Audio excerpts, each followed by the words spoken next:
Hi friends, welcome back to my YouTube channel after a long time.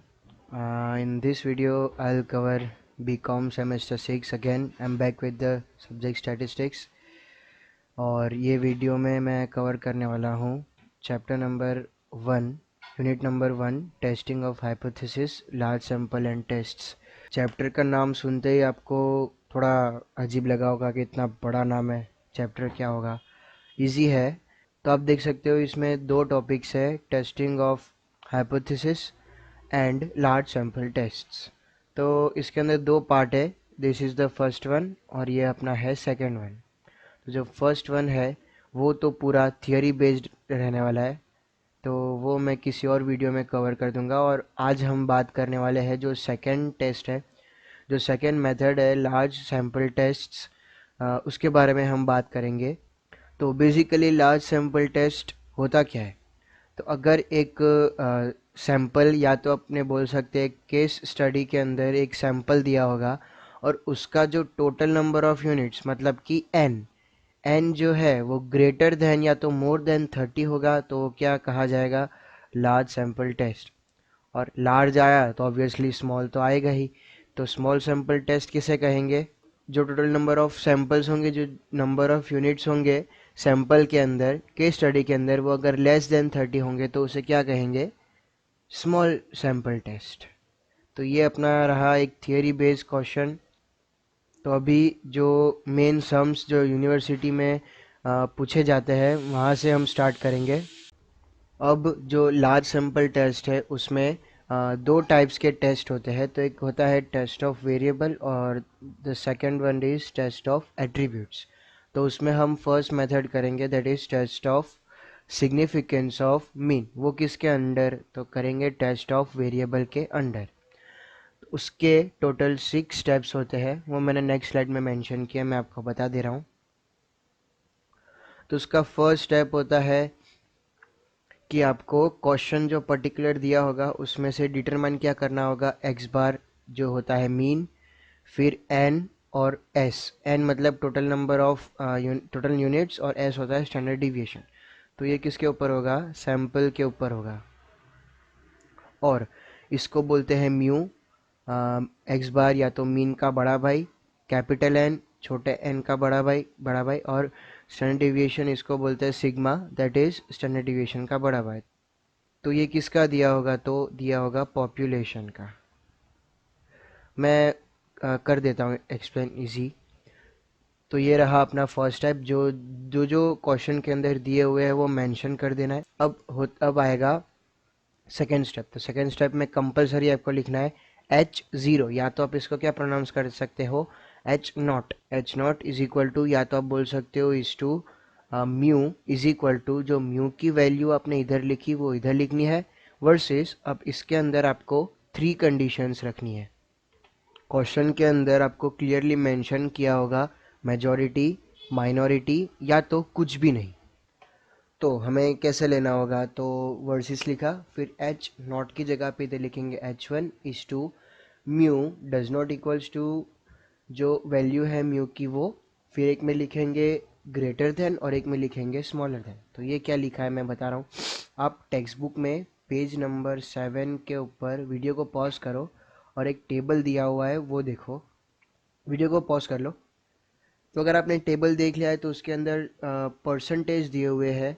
पहले तो दिया है 1%, फिर दिया है 5% और फिर दिया है 10%। और उसमें नीचे दिया है 2 tail test and 1 tail test और उसके पर्टिकुलर परसेंटेज दिए हुए हैं। तो इसका फंडा क्या है? तो इसमें अगर क्वेश्चन में मेंशन किया होगा कि म्यू इज़ ग्रेटर देन जो वैल्यू है वो, तो मेजॉरिटी होगी, माइनॉरिटी होगी। और अगर कुछ नहीं लिखा है क्वेश्चन में, मतलब कि कोई मेंशन नहीं किया है मेजॉरिटी माइनॉरिटी कुछ भी नहीं, तो कंपलसरी हमें क्या लेना है? Mu does not equals to उसकी वैल्यू कंपलसरी। और उसका हमें क्या देखना है? 2 टेल टेस्ट। मतलब 2 टेल टेस्ट क्या है? तो 1% में 2.58, 1.965% एंड फॉर 10% इज 1.645। तो कौन सी वैल्यूज देखनी है? 2 टेल टेस्ट की 1%, 5% और 10%। अब पता कैसे चलेगा कि कौन सा परसेंट लेना है? तो वो भी सिंपल है। अगर कुछ भी मेंशन नहीं किया है क्वेश्चन के अंदर तो कंपलसरी क्या लेना है 5%। और ये जो 5% है वो टू टेल के लिए भी है और वन टेल के लिए भी है। अगर कुछ भी मेंशन नहीं किया है तो कंपलसरी 5%। अगर बोला है पर्टिकुलरली 1% लेना है कि 10% लेना है तो उसकी जगह पे लिखेंगे 10%। अब मैं आपको बताऊंगा नेक्स्ट स्टेप्स में आएंगे कि ये जो 5% मैंने लिखा है वो कहाँ यूज़ होगा। तो अभी चिल, तो ये क्लियर हो गया सेकेंड स्टेप। अब आएगा थर्ड स्टेप। तो थर्ड स्टेप में क्या फाइंड करना है, डिफरेंस। डिफरेंस किसका, एक्स बार माइनस म्यू, मतलब एक्स बार मतलब सैंपल के मीन का और पॉपुलेशन मीन दोनों का निकालना है हमें। डिफरेंस सब्ट्रैक्ट करना है दोनों को और उसको रखना है मॉड्यूलस में। अब ये वाली जो है उसका मतलब क्या है, इसको बोलते हैं मॉड्यूलस। मतलब जो भी आंसर इज इक्वल टू में आएगा वो हमेशा किस में आएगा, पॉजिटिव में ही आएगा, नेगेटिव में नहीं रखना है। तो मॉड्यूलस का मतलब वही होता है कि पॉजिटिव में आंसर। अब जाते हैं फोर्थ स्टेप पे। तो फोर्थ स्टेप में फाइंड करना है हमें स्टैंडर्ड एरर। तो स्टैंडर्ड एरर की फॉर्मूला क्या है, सिग्मा अपॉन रूट एन। और सिग्मा की जगह पे इधर हम क्या लिखेंगे, तो standard deviation upon root n. Depends के क्वेश्चन के अंदर हमने जो इधर हमने लिखे उसके अंदर कौन से चीज़ या तो कौन सी डेटा हमें मेंशन किए हुए हैं उसके ऊपर से हम स्टैंडर्ड एरर ऑफ एक्स बार हम फाइंड करेंगे। तो ये टोटल 4 मेथड्स है, टोटल 4 फार्मूला है आपको स्टैंडर्ड एरर फाइंड करने के लिए। तो जब सम्स आएगा मैं आपको बताऊंगा, इजी है बहुत। अब देखते हैं फिफ्थ स्टेप। तो अब हमारा आ गया स्टैंडर्ड एरर भी आ गया। अब फिफ्थ स्टेप क्या कैलकुलेट करना है, तो Z का मतलब क्या, कैलकुलेट। तो Z कैलकुलेट की फॉर्मूला क्या है, तो डिफरेंस। डिफरेंस मतलब कि जो हमने डिफरेंस ये निकाला वो उसके डिवीजन में क्या लिखेंगे, स्टैंडर्ड एरर। तो ये, तो उसका आंसर हमें पॉइंट में या कोई भी आंसर वैल्यू हमें मिलेगी। और last and the final step is ये अब ये अल्फ़ा। अल्फ़ा का क्या फंडा है, तो मैंने आपको बताया था इधर 5% लेना है। तो जो भी परसेंटेज इधर मेंशन किए हुए होंगे वो हमें इधर लिखने हैं। कहाँ, तो अल्फ़ा में। अगर नहीं किए हैं तो कंपलसरी 5%, अगर किए हैं तो जो दिया है वो। अब देखो 5% या तो alpha percent level of significance obtain Z table. अब ये जेड टेबल क्या है, तो मैंने आपको बताया था पेज नंबर 7 पे जो टेबल दिया है वो क्या है, अपना जेड टेबल है। बस तो कर दो। अगर टू टेल टेस्ट है तो हमें क्या करना है, फर्स्ट वाला देखना है। और अगर वन टेल टेस्ट है तो हमें क्या देखना है, सेकेंड वाला। और मैच कर लो, अगर 5% दिया है तो 5% में टू टेल टेस्ट तो क्या आएगा, 1.96 कंपलसरी। अगर बोला है कि 1% ऑफ वन टेल टेस्ट तो क्या लेंगे हम, 2.33। Simple as that. तो इधर लिखेंगे जो उसकी वैल्यू आएगी वो, ये साइड में लिखेंगे हम उसकी जो वैल्यू आएगी वो। अब जो मेन आंसर अपना क्या है, ये वाला। तो देखना है जो z कैलकुलेट की वैल्यू आई और जो z टेबल, मतलब ये दो वैल्यूज़ इधर जो भी एक वैल्यू लिखेंगे वन टिल टेस्ट को और परसेंटेज को मिला के इधर जो वैल्यू लिखेंगे, इसको और इसको, ये दोनों को क्या करना है, हमें कंपेयर करना है कि बड़ा कौन है और छोटा कौन है। तो अगर z कैलकुलेट वैल्यू अगर बड़ी होगी, ग्रेटर होगी, तो किससे, जेड टेबल से, तो एच नॉट मतलब एच ज़ीरो क्या हो जाएगा, रिजेक्टेड, रिजेक्ट हो जाएगा। और उसका वाइस वर्सा, अगर जेड कैलकुलेट वैल्यू स्मॉल होगी किससे, जेड टेबल से, तो एच नॉट क्या हो जाएगा, एक्सेप्टेड। अभी कुछ थोड़ा बहुत समझ में आया होगा। अब डायरेक्टली सम देखते हैं तो आपको परफेक्ट समझ में आया होगा। तो ये वीडियो में मैं आपको एक ही सम कराऊंगा और एक या दो सम मैं आपको करने के लिए दूंगा। अगर उसके लिए रिलेटेड कोई भी डाउट होगा तो मेरे को कमेंट सेक्शन में या तो इंस्टाग्राम प्रोफाइल में ज़रूर डीएम करना। तो देखते हैं फर्स्ट सम। तो मैंने यहाँ पे क्वेश्चन नंबर 5 लिया है, पेज नंबर 21। तो उसमें आप देख सकते हो लिखा है रैंडम सैंपल। तो इधर सबसे पहले क्या लिखा है, हमें सैंपल दिया है। तो सैंपल के पैरामीटर्स या तो जो भी उसका डेटा दिया होगा हम वो लिखेंगे। तो लिखा है एन दिया है, क्या दिया है, एन हमें दिया है 900। बोला है the random sample of 900 members is found to have a mean of, तो mean भी दिया है हमें 4.45। centimeters, can it be reasonably regarded as a sample from a large population दिया है, उसका क्या दिया है, whose mean is 5 सेंटीमीटर, उसका जो मीन मतलब क्या, इसका मीन एक्स बार नहीं होगा, इसका मीन क्या होगा, तो म्यू, उसका दिया है हमें 5, और उसका स्टैंडर्ड डिविएशन मतलब सिग्मा, क्या दिया है हमें 4। बस, तो ये डेटा दिया है, हमें उसका आंसर निकालना है, ईजी एज दैट। तो ये अपना क्या होगा, क्या हो गया, स्टेप 1। तो ये स्टेप 1 अपना जो फाइंड करने का था वो हो गया। अब स्टेप 2, तो स्टेप 2 के लिए मैं लिख रहा हूँ अलग से, स्टेप 2 उसका होगा, हमें लिखना है कंपलसरी एक लाइन होगी, h0 is to mu is equal to 5। तो म्यू क्या है अपना 5, तो म्यू हो गया अपना 5 वर्सेस उसके खिलाफ में, उसके अपोजिशन में क्या फाइंड करना है हमें, h1। तो h1 इज टू म्यू। अब इसके अंदर कुछ बोला नहीं है कि क्या लेना है, अगर मेजोरिटी है माइनॉरिटी है तो क्या लेना होगा, compulsory does not equal to, कुछ बोला नहीं है, चुपचाप रख दो डज नॉट इक्वल टू, उसके अलावा कुछ नहीं, वो रूल है डज नॉट इक्वल टू 5। तो हमें अपोजिशन करना है, हमें क्या बोलना है, इसके खिलाफ बोलना है कि नहीं म्यू 5 नहीं होगा, तो क्या होगा, 5 से ज़्यादा भी होगा और कम भी होगा, तो क्या आएगा, two tail test, simple as that.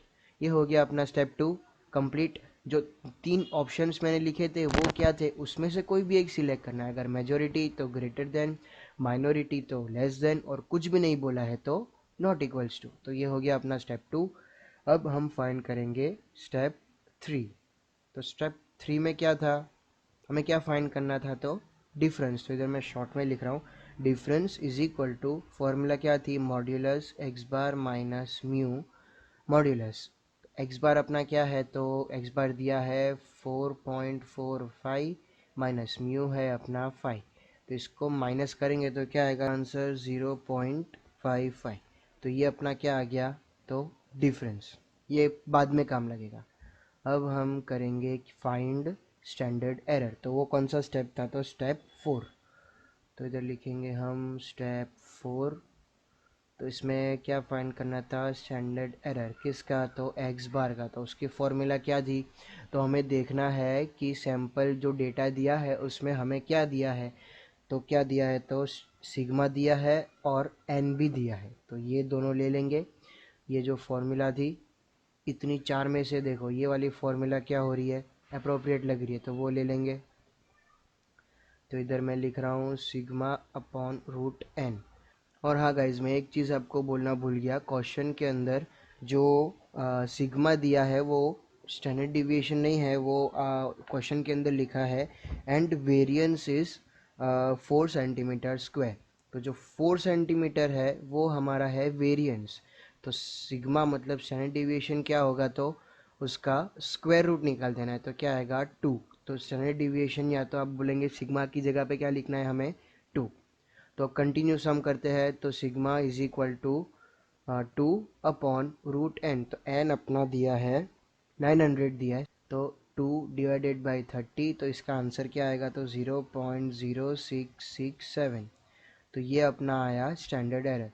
क्या है स्टेप 5, स्टेप 5 क्या आएगा, तो निकालना होगा हमें z calculate value.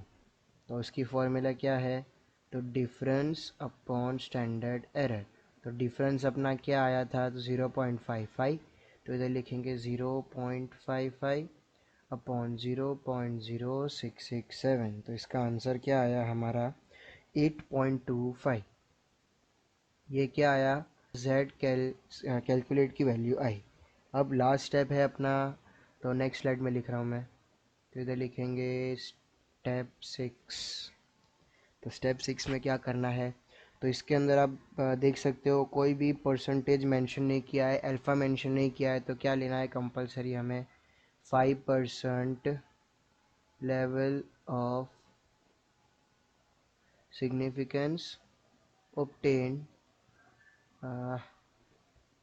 obtained z table. तो 5% देखना है, और किसका देखना है, तो टू टेल टेस्ट, क्योंकि हमने डज नॉट इक्वल्स टू का लिया था, तो इसमें क्या आएगा टेबल 1.96 वैल्यू आएगी। अब कंपेयर करना है इसको और इसको, तो ये क्या है, ज़्यादा है, बड़ा है, तो क्या लिखेंगे, z कैलकुलेट, नहीं तो इससे अच्छा मैं दूसरे में लिखता हूँ, z calculate is greater than z table value, फिर क्या लिखेंगे, h नॉट इज़ रिजेक्टेड।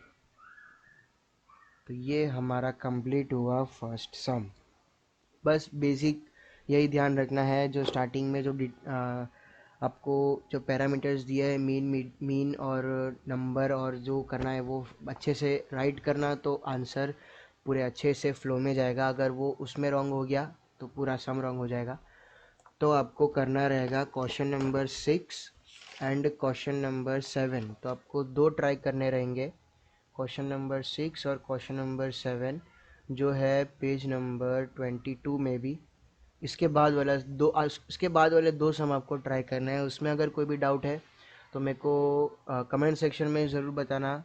अगर डाउट मैक्सिमम या तो ज़्यादा होंगे तो मैं वो सम ट्राई करूँगा, एक वीडियो बना दूंगा उसके ऊपर, वो कवर हो जाएगा वो दोनों सम। या तो आप मेरे को इंस्टाग्राम पे भी मैसेज कर सकते हो, जो भी आपको डाउट है वो।